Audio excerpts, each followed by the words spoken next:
Selamun aleyküm. Xuşku birey bromet. Çe farkı di nabera di mesela zulm û zordari û işkenceyê de çi ferq û cudahiyekî di nabera mirov û heywanan de heye? Bifikire çend heywan li cîkî be û cinawir êrişê wan bike. Gakî li wir mexel be. Dema cinawir çêlekî wê derê noginên wê derê gay hevalî bixwe, ew gay mexel bûn qedengê xwe nake, pertekê nîşan nade. Heta cinawir êrişê wî neke ew xwe tev nade. Dema cinawir êriş kirê way zane xeter li ser heyata wî, jiyana wî gahê teze serê xwe dihejîne, radive, pertek nîşan dide, em bibê yan direve.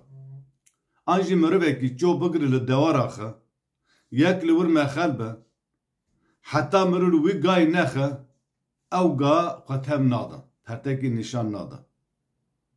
Dema zirar gîj wî teze nîşan, pertek nîşan dide. Belkî çi ferqa mirova heye? Ew mirovê ku dema li cîranê zulm hat kirinê, li hevalê zulm hat kirinê, li milletekî din her wekî millet, her hangî milletekî dunyayê zulm hat kirinê, dema tepkî nîşan nede. Dema pertek nîşan neder, nerazbûna xwe nîşan nede. û em bi alîkarî neke, bi dev be, bi qelem be, bi dest be, bi her tiştekî alîkariya wan kesê mezlûm neke. Dema zirar gîj nefsa wan bi tenê, işkence li wan hat kirinê, dema zirarê xwe gihand wan otêke qarîn û zarîn û şîn û girîn bike. Wê şerê tu ferqekî wan mirova û wan heywana wan dewera tune.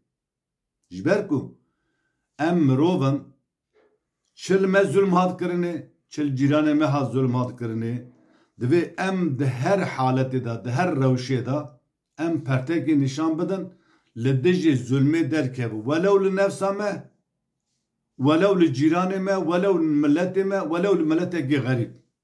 Welew ne milletekî Kurd be.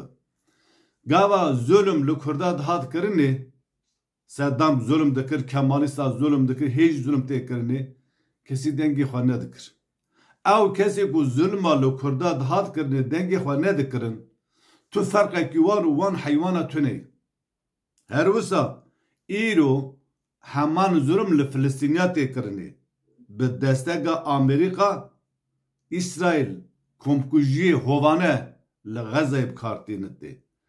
Ew însanê ku pertekê nîşanê wê zulma İsraîl û Amerîka nede, ferqekî wan û wan dewera tune, wan ga tune. Ferqekî nabera însan û heywana de ew.